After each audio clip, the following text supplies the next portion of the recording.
everyone, today we're diving deep into a topic that I know is on a lot of your minds, belly fat. It's a common frustration, and there's a scientific reason why it's so stubborn. You see, our bodies are wired to store fat around our center of mass, specifically the belly, love handles, and hips, and there's a good reason for that. Think about it. Storing pounds of fat in more distal areas like your hands and feet would require a lot more energy to carry around and to perform everyday survival tasks. This defeats the entire biological purpose of storing fat in the first place, which is essentially your body's way of stocking up on energy in the form of fat in case of a future famine, or in other words, an energy shortage. We even see this principle in action in sports like wrestling and judo, where the center of mass gives athletes the leverage needed to carry heavy loads without expending a ton of energy. Your body instinctively knows this, which is why one of the first places to gain fat when you overeat is your belly. Unfortunately, even though your body sees this central storage as efficient, the belly is the last place most people want to gain fat. Beyond aesthetics, it's also very unhealthy to carry large amounts of fat around your midsection, as it's linked to various health issues. And here's the kicker. Even worse, while your body is quick to store fat in your belly, it's very reluctant to let it go. This area is usually the last spot your body pulls fat from when you're trying to lose weight. So, in order to lose belly fat, you'll need to reduce your overall body fat percentage low enough for your body to finally start drawing energy from the fat stored around your midsection.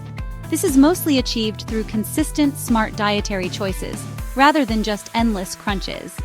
Now, I know a lot of people try to tackle this by following strict diets, but these often become incredibly hard to maintain over time, leading to that frustrating yo-yo effect. That's why today, I want to give you 14 quick and practical tips you can start using immediately to burn fat, especially that stubborn belly fat, without torturing yourself in the process.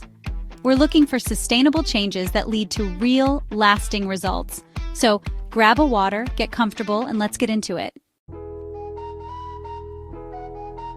Alright, first up, let's talk about sugar. We all know sugar tastes good in the moment, offering that quick burst of pleasure. But it's a bit of a frenemy when it comes to fat loss, especially around the belly. Consuming sugary foods and drinks regularly actually increases your cravings over time, creating a vicious cycle where you need more and more sweetness to feel satisfied. What's fascinating and a little concerning is that eating sweets regularly can dull your palate. This means naturally sweet foods, like fresh fruits, start to taste less appealing, making it harder to choose healthier options. It's not just about cravings. Numerous studies have directly linked high sugar intake to an increased accumulation of abdominal fat, so cutting back is key for your waistline. The mechanism behind this is pretty clear. Sugar, especially refined sugar and high fructose corn syrup, causes significant spikes in your insulin levels. Insulin is a crucial hormone, but it's also a fat storage hormone. When insulin is chronically elevated, your body is essentially in fat storage mode, and over time this can lead to reduced insulin sensitivity or insulin resistance, which further complicates fat loss and overall health. This doesn't mean you can never enjoy a treat again. Life's too short for that. The goal is to be mindful. Keep those processed sweets and sugary drinks limited, perhaps as an occasional indulgence, and make a conscious effort to rely on whole fruits to satisfy your sweet tooth during the week. You'll be surprised how your taste buds readjust and how much better you feel. Next up is a simple yet incredibly effective strategy. Shop the perimeter of the grocery store. Think about the layout of most supermarkets. What do you typically find along the outer edges? That's right, fresh produce like vibrant fruits and vegetables, lean meats, poultry, fish and seafood, eggs, and dairy products. These are generally whole, unprocessed foods that form the foundation of a healthy, fat-burning diet. By making a conscious effort to fill most of your cart from these sections, you're naturally gravitating towards nutrient-dense options that are lower in unwanted additives, unhealthy fats, and excessive sugars. This simple habit can make a huge difference in the quality of food you bring home. Conversely, the inner aisles are typically where the highly processed, calorie-dense, and insulin-spiking foods lurk. These are often packaged meals, sugary cereals, refined snacks, and sodas that can easily derail your fat loss efforts if they make up the bulk of your purchases. However, it's important to note this isn't a black and white rule. There are definitely healthy staples often found in the inner aisles. Think whole grains like oats, rice, and quinoa, as well as legumes, nuts, seeds, and healthy oils. The key is to be a discerning shopper even in those inner aisles, focusing on single-ingredient items or products with minimal recognizable ingredients. The perimeter-first approach just helps you prioritize the freshest, most beneficial foods for fat loss. Building on our grocery store strategy, tip number 3 is to choose mostly single-ingredient foods. What does this mean? It means focusing on foods that are in their most natural, whole state, or very close to it. An apple is an apple, a chicken breast is a chicken breast, broccoli is broccoli. These foods are inherently nutrient-dense, meaning they pack a lot of vitamins, minerals, and fiber per calorie, and they are generally low in calorie density. This is a crucial concept for fat loss. For a stark comparison, consider this. One Oreo cookie contains about 40 calories, which are mostly sugar and refined flour. For the same 40 calories, you could eat a full cup of broccoli, which is packed with fiber, vitamins, and will keep you feeling much fuller. Beyond just being more nutritious and filling, whole single-ingredient foods have another advantage. They generally take more energy for your body to digest and process compared to highly processed foods. This is known as the thermic effect of food, TEF. While it's not a massive calorie burn, every little bit helps, and it contributes to a slightly higher net calorie expenditure from your meals. Think about eating a handful of almonds versus a processed snack bar with a similar calorie count. Your body works harder to break down the almonds. So by building your meals around foods like lean proteins, vegetables, fruits, and whole grains, you're not only fueling your body with quality nutrients, but also naturally managing your calorie intake and supporting your metabolism. Chapter 4, Tip number 4, Sidestep Healthy Sugar Traps. This next tip is crucial because the food industry can be quite sneaky. You need to learn to avoid seemingly healthy foods that are actually loaded with hidden sugars and other undesirable ingredients.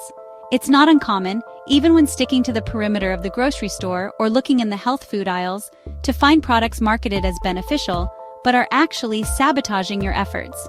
Think about pre-made smoothies and fruit juices. They often have pictures of fresh fruit on the label and sound nutritious, but many are packed with added sugars, sometimes as much as a can of soda, and have had most of their natural fiber removed. This means you get a huge sugar rush without the satiety that whole fruit provides. Other common culprits include flavored yogurts, which can contain surprising amounts of sugar, granola bars that are often more like candy bars in disguise, and even some breakfast cereals marketed as whole grain or high fiber, but still list sugar as one of the top ingredients. Salad dressings and sauces can also be significant sources of hidden sugars and unhealthy fats. The best defense here is to become an avid label reader. Always check the ingredients list and the nutrition facts panel, paying close attention to added sugars. An even better approach? Make your own versions at home whenever possible. For instance, blend your own smoothies using whole fruits, vegetables, a protein source, and water or unsweetened plant milk. This way, you have complete control over what goes into your body. Chapter 5, Tip number 5, Hydrate Smarter with More Water. Tip number 5 might sound incredibly simple, but its impact can be profound. Drink more water. Now let's be clear, water isn't some magic elixir that will melt fat off your body just by drinking it. However, its role in a fat loss journey is multifaceted and incredibly important. One of the most significant benefits comes when you use water to replace sugary beverages. Think about sodas, sweetened teas, specialty coffees, and fruit juices. These can contribute hundreds of empty calories to your daily intake without you even realizing it. Simply swapping these out for water can create a substantial calorie deficit over the week, leading to noticeable weight loss without changing anything else. Beyond cutting liquid calories, staying properly hydrated is essential for optimal bodily function, including metabolism. There's some evidence that drinking cold water may give your metabolism a slight temporary boost as your body expends energy to warm the water to body temperature. But this effect is relatively minor. The bigger wins are that water can help you feel fuller, especially if you drink a glass before meals, which can lead to eating less. It also supports digestion, nutrient absorption, and helps your kidneys flush out waste products. Dehydration, on the other hand, can lead to fatigue, headaches, and can even be mistaken for hunger, causing you to eat when all you really need is fluid. So, keep that water bottle handy and sip throughout the day. Chapter 6. Tip number 6. Power up with protein. Let's move on to a macronutrient that is an absolute powerhouse when it comes to fat loss and body composition: protein. Increasing your protein intake is tip number 6, and it's a game changer for several reasons. Firstly, protein is highly satiating. This means it keeps you feeling fuller for longer compared to carbohydrates or fats. When you include a good source of protein with each meal, you're less likely to experience those nagging hunger pangs that can lead to unhealthy snacking between meals. This can naturally help you reduce your overall calorie intake without feeling deprived. Think about how much more satisfied you feel after a chicken breast and vegetables compared to a pastry with the same number of calories.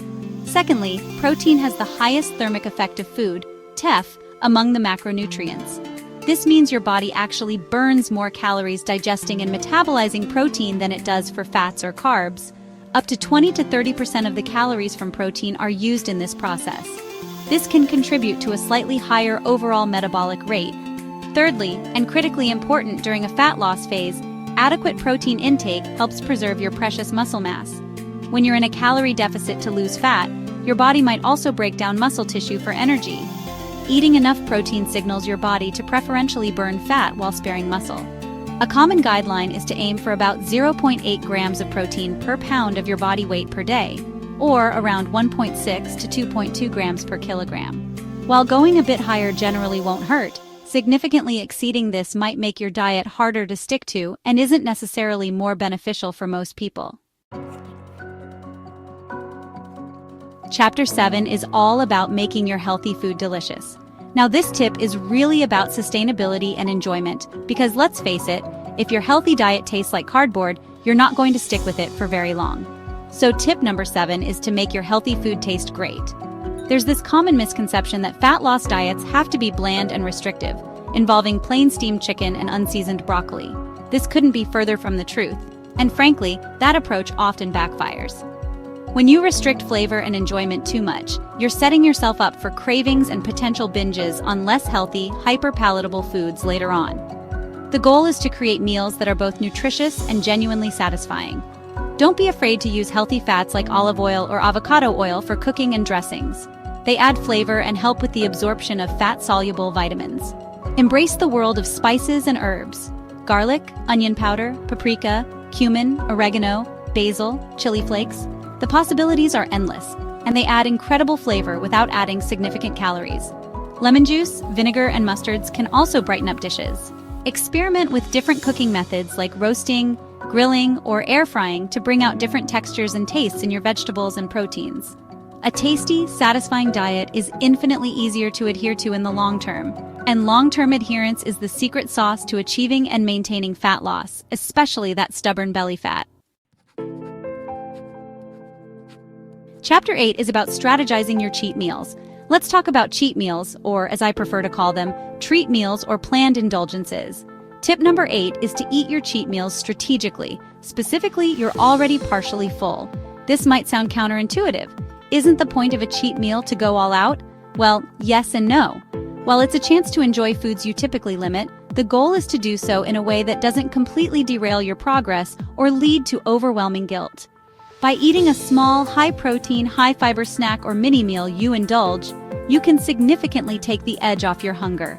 This simple preemptive strike helps to reduce the sheer volume of calories you're likely to consume during the cheat meal itself. Think of it this way: if you go into your cheat meal absolutely ravenous, your willpower is at its lowest, and you're far more likely to overeat to an uncomfortable degree. However, if you've had something like a small Greek yogurt, a handful of almonds, or some raw veggies with hummus beforehand, your hunger signals are dulled. You can then approach your cheat meal with more control, savoring the taste of your favorite foods without the desperate urge to devour everything in sight. This strategy requires minimal willpower because you're not relying on restriction, the indulgence, but rather on a smart preparatory step. It allows you to enjoy those treats in moderation, making them a sustainable part of your overall healthy lifestyle, rather than a source of dietary sabotage. Chapter 9 is about being smart with alcohol. Alright, tip number 9 is one that often gets overlooked or deliberately ignored, but it's crucial for fat loss. Avoid overdoing alcohol.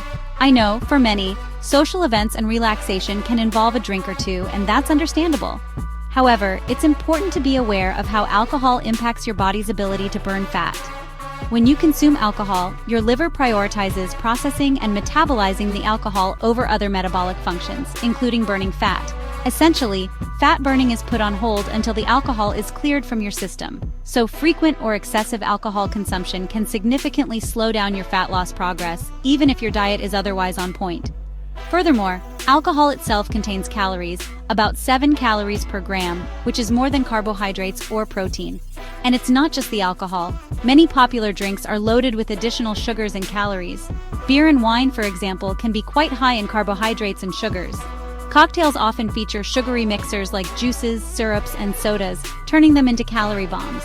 If you do choose to drink, opt for clear liquors like vodka, gin, rum, or tequila, and pair them with calorie-free mixers such as soda water, diet tonic, or a squeeze of fresh lime. And of course, moderation is key.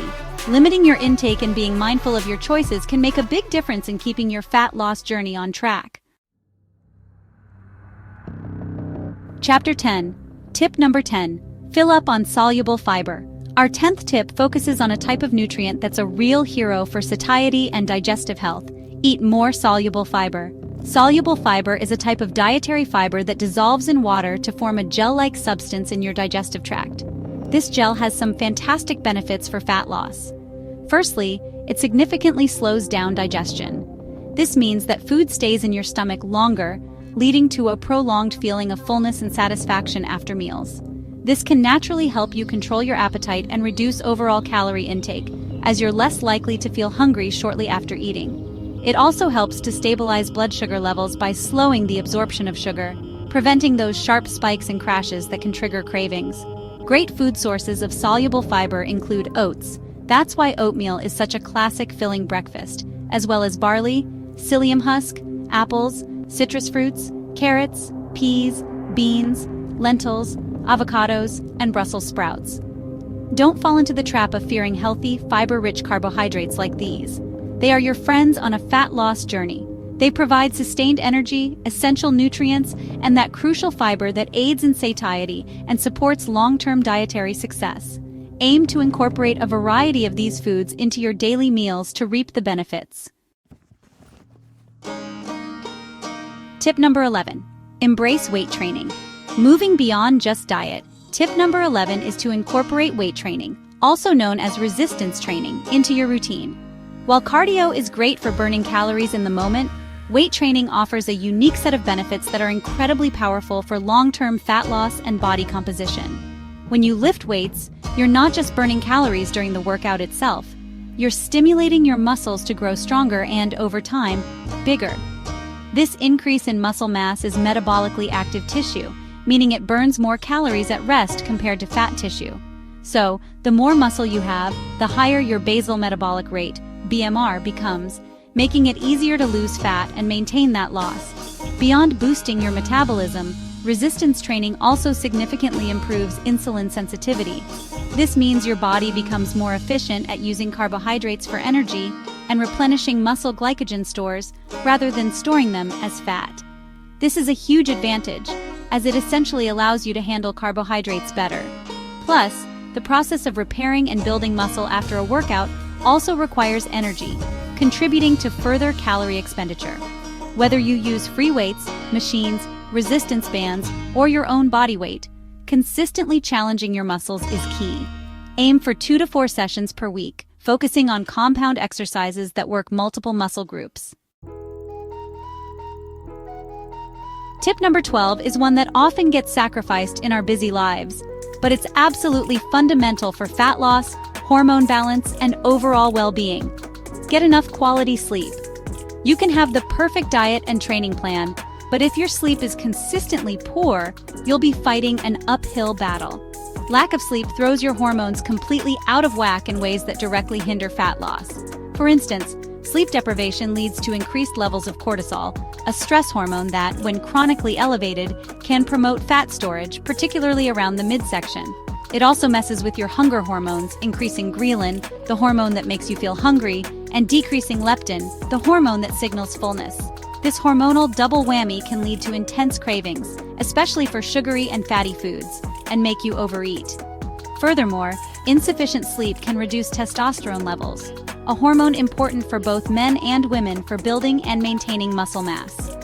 Lower testosterone can mean less muscle and a slower metabolism.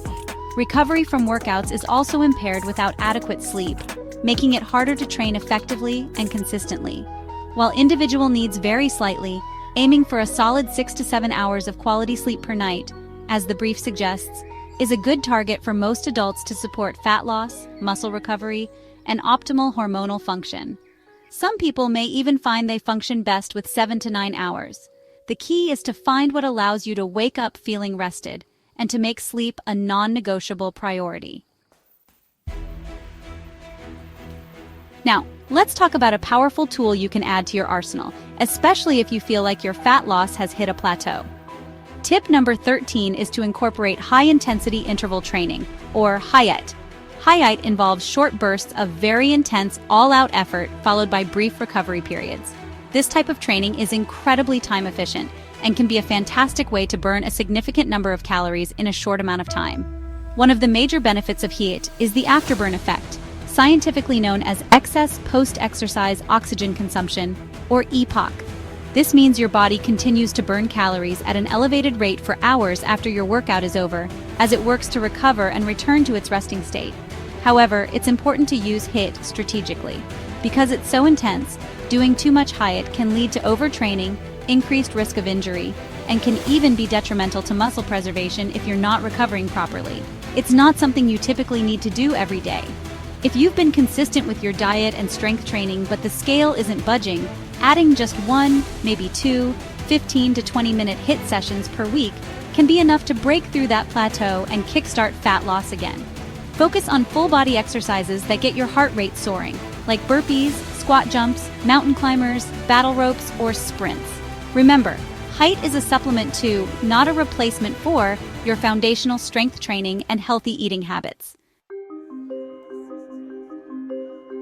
Our final tip, number 14, is perhaps one of the most crucial for long-term success. Choose a diet structure or eating pattern that genuinely suits your lifestyle, preferences, and personality. There are countless dietary approaches out there. Intermittent fasting, like the popular 16-8 method where you fast for 16 hours and eat within an 8-hour window, eating smaller, more frequent meals throughout the day, low-carb, keto, plant-based, paleo, the list goes on. The truth is, when it comes to fat loss, no single one of these is inherently magical or superior to others for everyone. What truly matters most is sustainability and adherence. Can you realistically see yourself following this way of eating, not just for a few weeks, but for months or even years? The best diet is the one you can stick to consistently without feeling overly restricted, miserable, or socially isolated. The physiological impact of meal timing or frequency on fat loss is often overstated. The number of meals you eat per day doesn't matter nearly as much as your total daily or weekly calorie intake and the overall quality of your food choices. So, experiment a little if you need to. Perhaps you thrive on the structure of intermittent fasting, or maybe you prefer the steady energy from several small meals. Listen to your body, consider your work schedule, social life, and what makes you feel your best. The key is to create a caloric deficit in a way that feels manageable and even enjoyable, because that's the foundation for lasting results and finally losing that stubborn belly fat. So there you have it, 14 practical, actionable tips to help you on your journey to burning fat, especially that persistent belly fat. Remember, these 14 tips will help you lose belly fat gradually and sustainably, without resorting to extreme restrictions or quick fixes that rarely last. It's about making intelligent, informed choices consistently over time. We're not looking for a temporary diet, we're aiming to build a healthier relationship with food and exercise that supports your goals long term. The goal here is to adopt a healthy eating and training lifestyle that you can stick to over the long term, something that becomes second nature rather than a constant battle. It's about finding enjoyment in nourishing your body and challenging it through movement. That's how you'll eventually tap into the stubborn fat stores around your stomach and achieve the health and physique you're working towards. It takes patience, consistency, and a smart approach, but it is absolutely achievable for you. I truly hope these tips provide you with clarity and motivation. If you're looking for a complete, done-for-you plan that includes workouts and a customizable meal plan, whether you're interested in intermittent fasting, keto, vegan, or something else, Let me know in the comments. I'd love to hear your thoughts, questions, and which of these tips you're going to implement first. Thanks for watching, and I'll see you in the next video.